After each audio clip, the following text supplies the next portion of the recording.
समय की बात है। विजयपुर नाम के एक गांव में रूपेश नाम का एक गरीब किसान रहता था। उसके घर में उसकी पत्नी गमला और उसका 16 साल का लड़का पिंटू एक साथ रहते थे।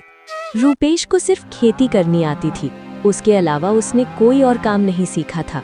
सही समय पर बारिश न होने की वजह से उसकी खेत में फसल ही नहीं होती थी, जिसके कारण परिवार चलाना बहुत कठिन हो रहा था।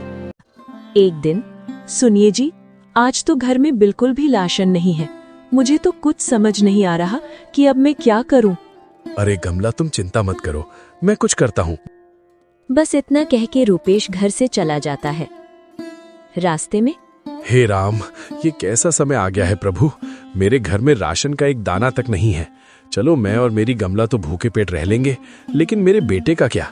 मैंने तो केवल खेत में मेहनत करना सीखा है, लेकिन उसमें भी बारिश सही समय पर ना होने की वजह से खेत में फसल नहीं हुई। अब मेरे पास जमींदार से उधार पैसे लेने के अलावा कोई दूसरा रास्ता नहीं है। रूपेश अपने गांव के जमींदार के पास जाता है।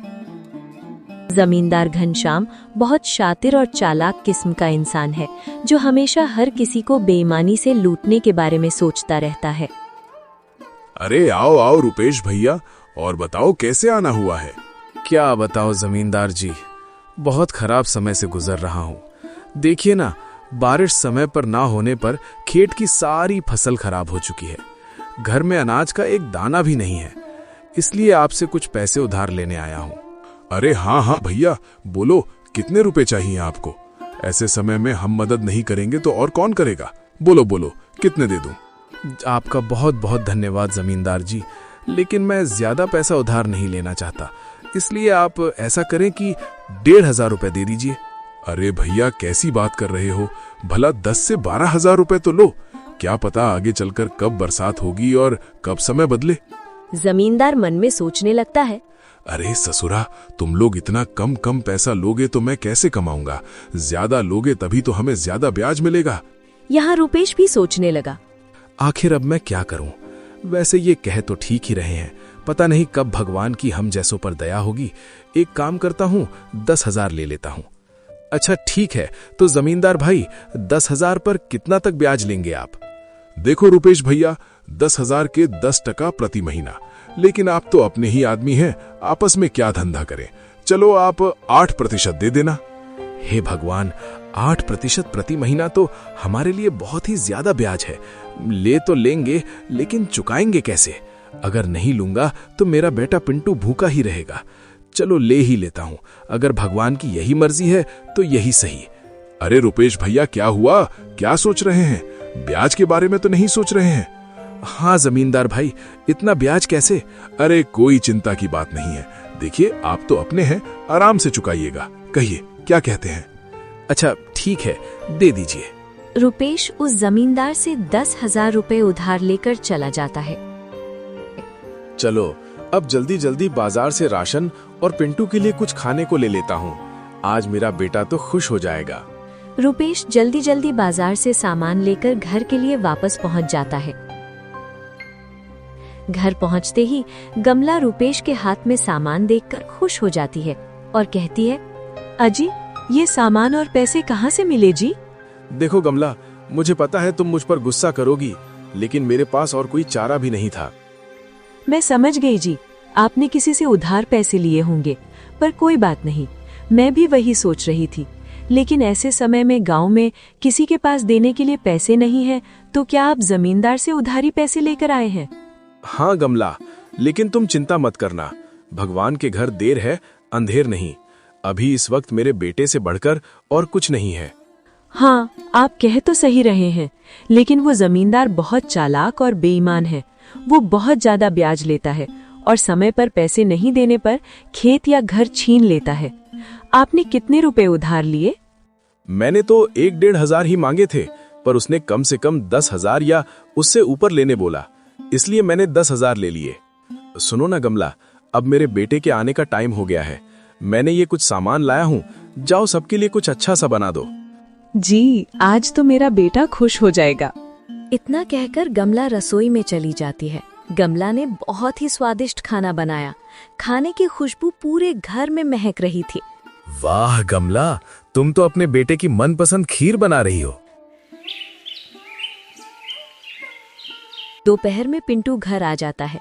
अपना पसंदीदा खाना देखकर वो बहुत खुश हो जाता है। बड़े दिनों बाद रुपेश के परिवार में आज सबके चेहरे पर खुशी थी। माँ, खाना तो बहुत बहुत ज्यादा स्वादिष्ट था। आज तो सच में माँ मजा आ गया। अच्छा पापा, मेरे दोस्त मयंक ने आज मुझे बुलाया है। कह रहा था कि आज वो मुझे अपने पापा से मिलवाने वाला है, इसीलिए मैं वहाँ जा रहा हूँ। 1-2 घंटे में वापस आ जाऊंगा। ठीक है बेटा, जाओ, लेकिन संभल के जाना और संभल के आना, ठीक है? हाँ पापा, अब फिक्र मत करो, मैं अच्छे से जाऊंगा और अच्छे से आऊंगा।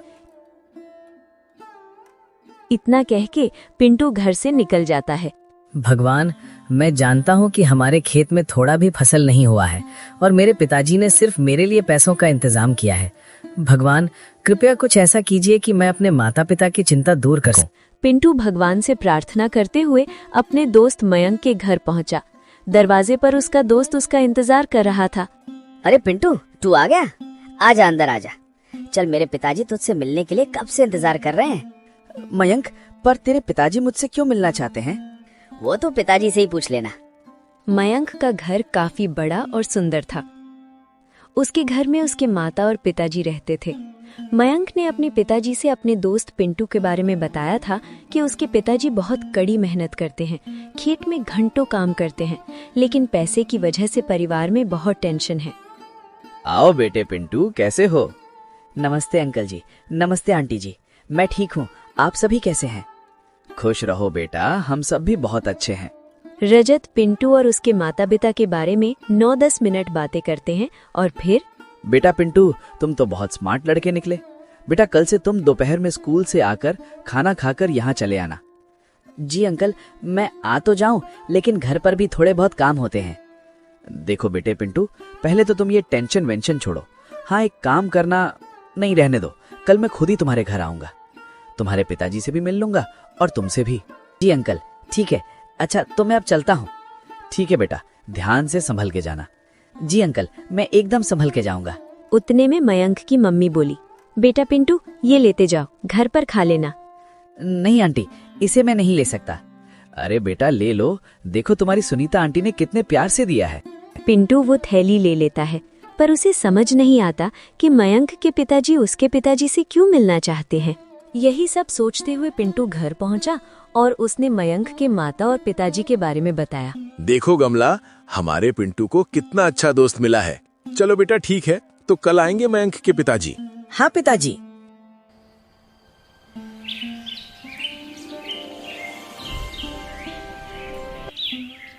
अगले दिन दोपहर में मयंक अपने पापा को पिंटू के घर ले आया। अरे बेटा पिंटू, घर में नहीं बुलाओगे? अरे सर, आइए आइए। अरे गमला, देखो हमारे पिंटू के दोस्त और उनके पापा आए हैं। गमला फट से मयंक के पापा के लिए दूध वाली चाय बनाकर ले आती है। चाय पीने के बाद रजत जी रुपेश जी से कहते हैं, सुनिए रुपेश जी, मैं आपसे थोड़ी बात करना चाहता हूँ। जी सर, कहिए, क्या कहना चाहते हैं? जी, आप मुझे सर मत कहिए, मैं भी आपका दोस्त जैसा हूँ, इसलिए मुझे रजत कह के बुलाइए। अरे अच्छा, ठीक है रजत जी, बोलिए आप क्या कहना चाहते हैं। रजत रुपेश को घर से थोड़ा बाहर ले जाकर कहते हैं, रुपेश जी, मेरा बेटा पिंटू को अपना बहुत अच्छा दोस्त मानता है। उसने मुझे बताया कि पिंटू बहुत समझदार और अच्छा लड़का है, पर गरीबी के कारण वो पढ़ाई छोड़ने की बातें कर रहा है।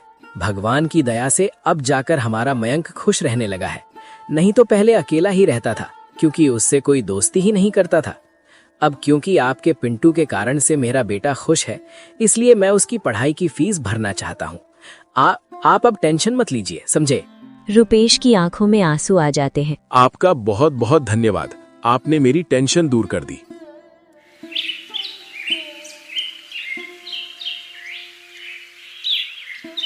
बस उस दिन से पिंटू की पढ़ाई की चिंता दूर हुई। अब पिंटू मयंक के घर खेलने जाने लगा था। ऐसे ही एक दिन मयंक के पापा कहते हैं, पिंटू, मयंक बेटा, यहाँ आओ। वे दोनों रजत के पास जाते हैं। बेटा, तुम दोनों बताओ, तुम में से कौन शेयर मार्केट के बारे में जानता है? पिंटू बेटा, पहले तुम बताओ। अंकल, मैं इसके बारे में पहली बार सुन रहा हूँ, ये क्या है? और पापा, मैं बस इतना जानता हूँ कि शेयर मार्केट में शेयर खरीदा और बेचा जाता है। अच्छा सुनो, अब कल से तुम दोनों मेरे साथ आधा घंटा बैठोगे। मैं तुम दोनों को अब कुछ सिखाना चाहता हूँ। ये सब पिंटू को जरा भी समझ नहीं आता है, लेकिन उसको जानने की बहुत इच्छा थी, तो उसने मयंक के फोन पर गूगल सर्च किया तो जो उसने देखा वो देखकर चौंक गया। और फिर अगले दिन अंकल, मैंने गूगल पर सर्च किया था कि शेयर मार्केट क्या है। क्या ये सच है अंकल कि हम वहाँ से पैसे कमा सकते हैं? बेटा पिंटू, ये बिल्कुल सच है कि कोई भी शेयर बाजार से पैसा कमा सकता है। पैसा क्या, बहुत बहुत पैसा कमा सकता है। लेकिन बेटा, चीजें दिखने में जितनी आसान होती हैं, असल में उससे कहीं ज्यादा मुश्किल होती हैं। अंकल, मैं कुछ समझ नहीं पाया, आप क्या कह रहे हैं? मैं ऊपर वाले कमरे में जा रहा हूँ, अपने दोस्त को लेकर वहीं आ जाओ, मैं अब सब कुछ वहीं बताऊंगा। ठीक है अंकल। उसके बाद 5 मिनट में पिंटू और मयंक ऊपर वाले कमरे में जाते हैं। वहां वे लोग देखते हैं कि एक बहुत बड़ा कंप्यूटर है, एक लैपटॉप है और एक टैबलेट पर बहुत सारे अलग अलग चार्ट खुले हैं। मिनट मिनट में लाल या हरी मोमबत्तियां यानी कैंडल स्टिक्स बन रही हैं। उन्हें ये सब कुछ समझ नहीं आता, लेकिन पिंटू को इतना मालूम पड़ चुका था कि ये शेयर मार्केट कुछ तो है।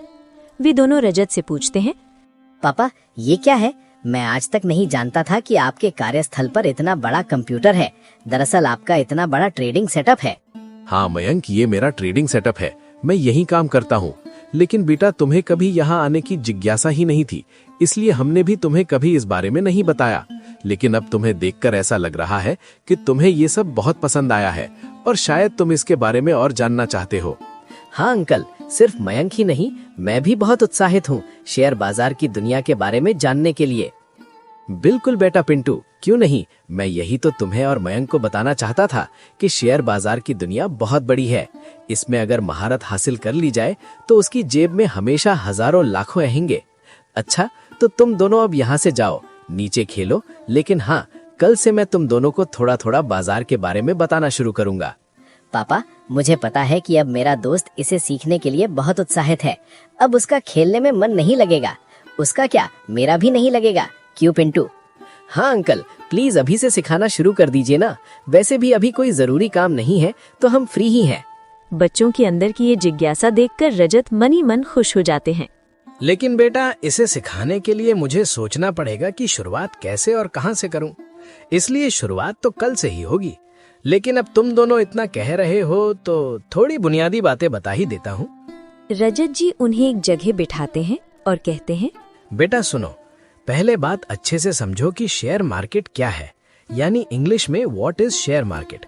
तो ये एक इंटरनेट पर ऐसा जगह होता है जहां दुनिया के हजारों लाखों कंपनियां एक जगह पर रजिस्टर्ड होती हैं।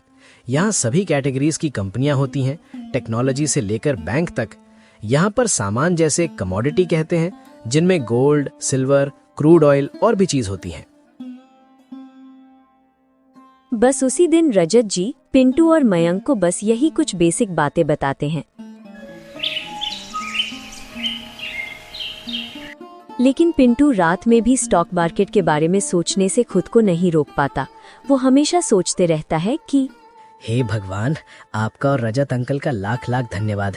आखिरकार मुझे एक ऐसा चीज पता चल गया जहां से मैं अपने परिवार को इस गरीबी से बाहर निकाल सकता हूं। मैं अपनी जी जान लगा दूंगा इसे सीखने में। बस आप मेरा साथ मत छोड़िएगा। घर के एक कोने से पिंटू की माँ गमला देखती है और वो रुपेश से जाकर कहती है, अजी सुनिए। हाँ, क्या हुआ गमला, क्या बात है? आज हमारा पिंटू कुछ परेशान सा नहीं लग रहा। देखिए ना, कब से करवटें बदल रहा है। हाँ गमला, तुम ठीक कहती हो, चलो जाकर पूछते हैं। रुपेश और गमला दोनों पिंटू के पास जाकर पूछते हैं, बेटा पिंटू, ओ पिंटू, क्या बात है बेटा, नींद नहीं आ रही? कोई बात है तो हमें बता सकता है? पापा मम्मी, मैं तो ये सोच रहा था कि आप लोगों को कैसा लगेगा जब मैं एक सफल आदमी बन जाऊंगा। हमारा भी एक अच्छा सा घर होगा। धत पगला, हम दोनों तो डर ही गए थे। बेटा, हम लोग बहुत खुश होंगे उस समय जब तुम एक सफल आदमी बन जाओगे, है ना गमला? हाँ जी, बिल्कुल सही कह रहे हैं आप। हमारा पिंटू सफल हो जाएगा तो कितना अच्छा होगा। मम्मी पापा, अब आप लोग भी जाएं और सो जाएं। और हाँ, चिंता बिल्कुल मत करना। फिर रुपेश और गमला भी सोने चले जाते हैं।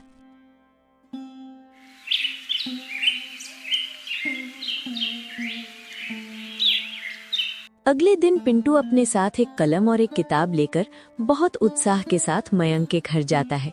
दरवाजे पर उसका दोस्त उसकी राह देख रहा है। तेरा चेहरा देखकर समझ आ रहा है कि तेरा मन आज सिर्फ शेयर मार्केट के बारे में सीखना चाहता है ना?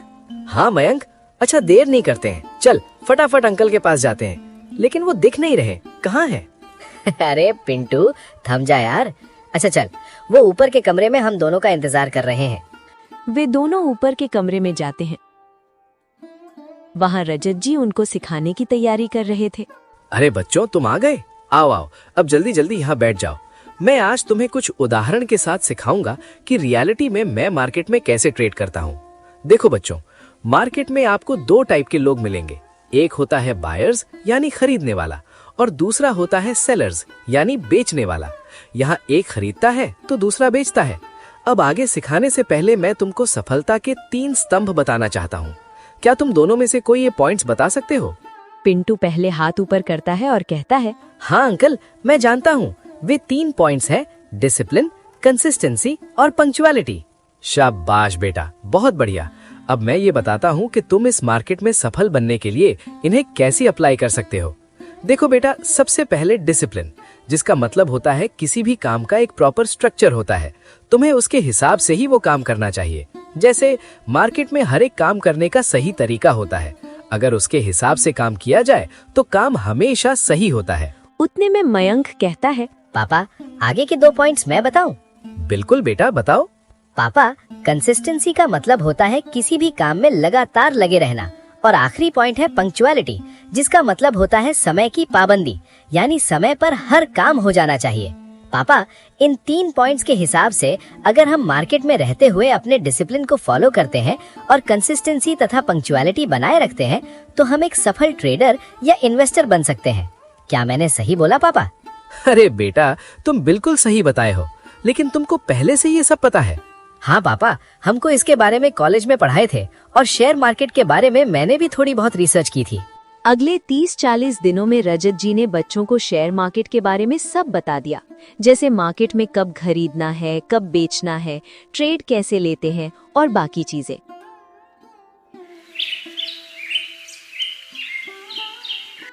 एक दिन सुबह मयंक और पिंटू एक साथ कुछ बातें कर रहे होते हैं। उतने में रजत जी उन्हें बुलाते हैं। बेटा मयंक और पिंटू, मेरे साथ ऊपर आओ। वे दोनों उनके साथ ऊपर जाते हैं। फिर उन्होंने कहा, आज तक तुम दोनों ने बहुत कुछ सीखा है और उसे पूरे डिसिप्लिन, कंसिस्टेंसी और पंक्चुअलिटी के साथ पेपर ट्रेडिंग में प्रैक्टिस भी की है। अब बारी है असली पैसे से ये सब करना। आज मैं तुम दोनों का डीमैट अकाउंट बनाऊंगा और तुम दोनों के अकाउंट में 2-2 लाख का कैपिटल डिपॉजिट करूंगा। तुम्हें उसका इस्तेमाल करके अपना कैपिटल और बड़ा बनाना है। लेकिन बेटा, कहीं पर भी अपने पैसे को इन्वेस्ट या ट्रेड करने से पहले अपने रिस्क को मैनेज करना, फिर आगे स्टेप लेना। उस दिन से पिंटू और मयंक दोनों ने मार्केट में असली पैसे से काम चालू किया। शुरुआत में दोनों ने डर डर के कैपिटल को यूज किया, लेकिन कुछ ही हफ्तों में वे कॉन्फिडेंट हो गए। अब वे दोनों धीरे धीरे छोटे छोटे प्रॉफिट्स बुक करने शुरू कर दिए थे। लेकिन एक दिन, यार, इस पेनी स्टॉक में पैसा इन्वेस्ट करूं या नहीं? सिर्फ 2 रुपए का एक शेयर है। मैं आराम से 30,000 शेयर खरीद सकता हूँ।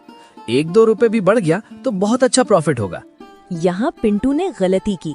उसने कंपनी के बारे में रिसर्च नहीं किया। उसने सिर्फ प्रॉफिट को देखा और लालच में वो शेयर खरीद लिया। खराब किस्मत से उस स्टॉक की कीमत 1.5 रुपए तक गिर गई। हे भगवान, ये मैंने क्या किया? ये कैसे हो गया? मुझे ऐसा नहीं करना चाहिए था। मैंने अपने रिस्क मैनेजमेंट पर ध्यान नहीं दिया, डिसिप्लिन को फॉलो नहीं किया। 45,000 का नुकसान। अब मैं क्या करूं? उतने में गांव का जमींदार घनश्याम अपने आदमी के साथ आ जाता है। घनश्याम रुपेश के घर के सामने आकर कहता है, अरे वो रुपेश भैया, अरे कैसे बाड़ो हो? तनिक बाहर निकलिए महाराज। अरे कमला, लगता है जमींदार अपने पैसे लेने आया है। तुम यहीं रुको, मैं देख के आता हूँ। रुपेश घर से बाहर आता है। अरे जमींदार जी, नमस्कार। अरे भैया नमस्कार नमस्कार। रुपेश भैया, हम कह रहे थे कि पैसवा कब दीजिएगा? अभी भी 4,000 ब्याज सहित बचा है। याद है कि भूल गए? नहीं जमींदार जी, भूले नहीं हैं। बस इस वक्त घर में परिस्थिति कुछ ठीक नहीं चल रही। मुझे 1-2 महीने का और समय दे दीजिए, मैं आपके बचे हुए पैसे ब्याज के साथ चुका दूंगा। देखिए रुपेश भैया जी, आपको समय चाहिए तो ले लीजिए, लेकिन आज से उस पे 25% ब्याज लगेगा, समझ गए? उतने में पिंटू की आंख खुली। उसने माँ से पूछा, माँ, ये शोर कैसा है? बेटा, 1.5 साल पहले तुम्हारे पापा उस जमींदार से पैसे लिए थे। हमें कुछ पैसे अभी देने बाकी है, वो वही मांगने आया है। पिंटू घर से बाहर आता है और जमींदार से कहता है, प्रणाम जमींदार जी। अरे खुश रहा बबुआ, हमेशा सम्मानित जीवन जियो तुम। तनिक अपने पिताजी से कहिए हमारा पैसवा लौटा दें जल्दी से। पिंटू अपनी जेब से मोबाइल निकालता है और कहता है, कहिए जमींदार जी, आपके ब्याज सहित कितने रुपए हुए हैं? अरे बबुआ तुम दोगे क्या, बताओ। हाँ कहिए, कितने हुए? ए जी सुनो, हमको जरा डायरिया दो, जरा चेक करना पड़ेगा। जमींदार डायरी में देखता है और कहता है, देखो बबुआ, आपके 10,000 रुपए पर 8% ब्याज के साथ 1.5 साल का होता है सिर्फ 25,576 रुपए। आप अकाउंट नंबर बोलिए, मैं अभी पूरे पैसे आपके अकाउंट में ट्रांसफर कर देता हूँ। घनश्याम अपना अकाउंट नंबर बताता है। पिंटू ब्याज सहित पूरे पैसे उसके अकाउंट में ट्रांसफर कर देता है। मैसेज आने के बाद जमींदार वहां से चला जाता है। लेकिन यहाँ रूपेश को समझ नहीं आ रहा था कि पिंटू के पास पैसे कहाँ से आए। तो उसने पिंटू से पूछा, ए पिंटू बेटा, ये तुम कैसे किए? हमारा मतलब है कि तुम्हारे पास इतने पैसे कहाँ से आए? इतने में गमला कहती है, अरे क्या हुआ जी? मम्मी पापा देखिए, आप दोनों शांत हो जाइए। अब आपका लड़का इंटरनेट की मदद से पैसे कमा रहा है। बस वहीं से कुछ पैसे बचा कर रखे थे तो वही दे दिए, समझे पिताजी? अब आप बस चिंता मुक्त हो जाइए। ये तुम क्या कह रहे हो? ऐसा भी भला होता है क्या? इंटरनेट से कैसे कोई पैसा कमा सकता है? पापा, रजत अंकल मुझे और मयंक को शेयर मार्केट में काम कैसे करते हैं सिखाए थे। बस मम्मी पापा वहीं से हम थोड़े बहुत पैसे कमा रहे हैं। लेकिन अब आप लोग अपने सपने सजाना शुरू कर दीजिए, क्योंकि अब हमारा भी समय बदलने वाला है। ये सुनकर गमला और रूपेश दोनों ही बहुत खुश होते हैं।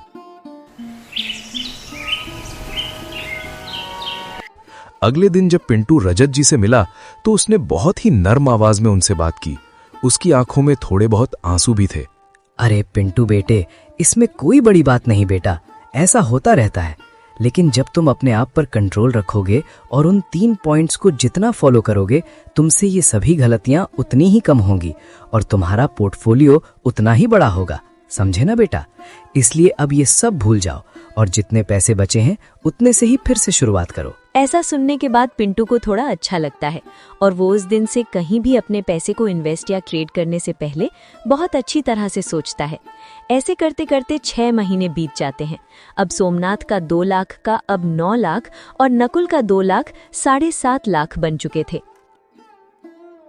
एक दिन रात में नकुल ऐसे ही न्यूज पढ़ रहा था, तभी उसने एक बिटकॉइन के बारे में आर्टिकल पढ़ा और फिर वो सोचने लगता है, ये आर्टिकल पढ़ने के बाद मार्केट में बिटकॉइन का दाम गिरेगा और बहुत से लोग जिनके पास पहले से बिटकॉइन होंगे वे बेचेंगे, जिसके कारण बिटकॉइन की वैल्यू बहुत कम हो जाएगी।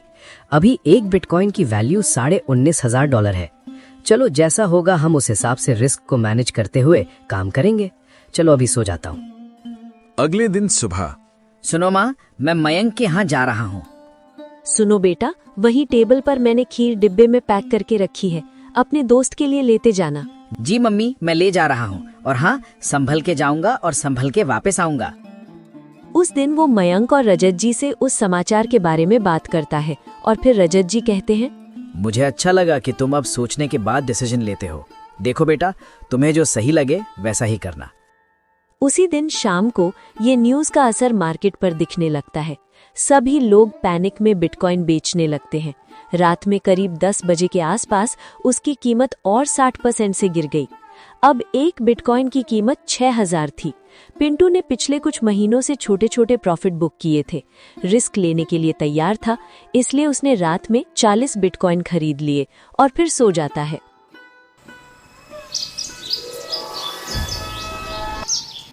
अगले दिन वो अपने पापा के साथ खेत में काम करने जाता है। वहाँ वो उनके साथ काम करता है। वो भविष्य के बारे में सोचने लगता है, कैसे वो अपने गांव के किसानों की मदद कर सकता है। 3 महीने बीत जाते हैं और फिर एक दिन 3 महीने बीत चुके हैं, जरा बिटकॉइन देख लो कैसा चल रहा है। वो देखकर चौंक जाता है। उसने देखा कि एक बिटकॉइन का दाम पिछले 1 महीने में जहाज जैसा ऊपर उठा है। उसी दिन एक बिटकॉइन की कीमत 3.5 लाख रुपए थी।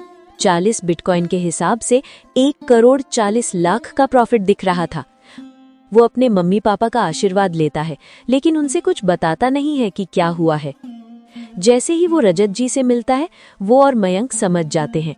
पिंटू, मैं और पापा समझ गए। तेरे चेहरे की खुशी देखकर बता सकता हूँ कि बड़ा प्रॉफिट बुक किया है।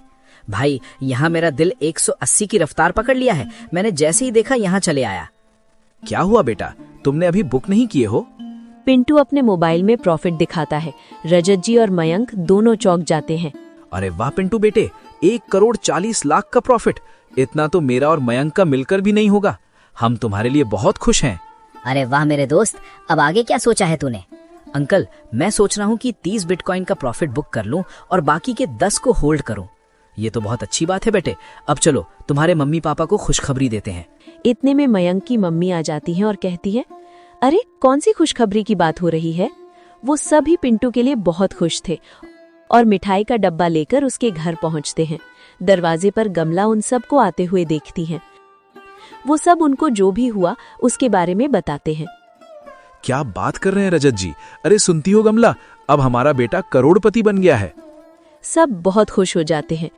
पिंटू और मयंक ने मिलकर गांव में सोलर पैनल लगवाए और बोरिंग करके उसमें पावर मशीन लगवाते हैं, जिसकी वजह से अब गांव के किसानों की पानी की चिंता खत्म हुई। अब वो गांव के हर आदमी को बताते हैं कि पैसे सिर्फ खेती में काम करने से नहीं, दिमाग से भी कमाए जा सकते हैं। इसलिए अपने बच्चों को जरूर पढ़ाइए। अगर हमारी कहानी आपको अच्छी लगी हो तो हमारे चैनल को लाइक और सब्सक्राइब करके एक प्यारा सा कमेंट जरूर करें। Thanks for watching.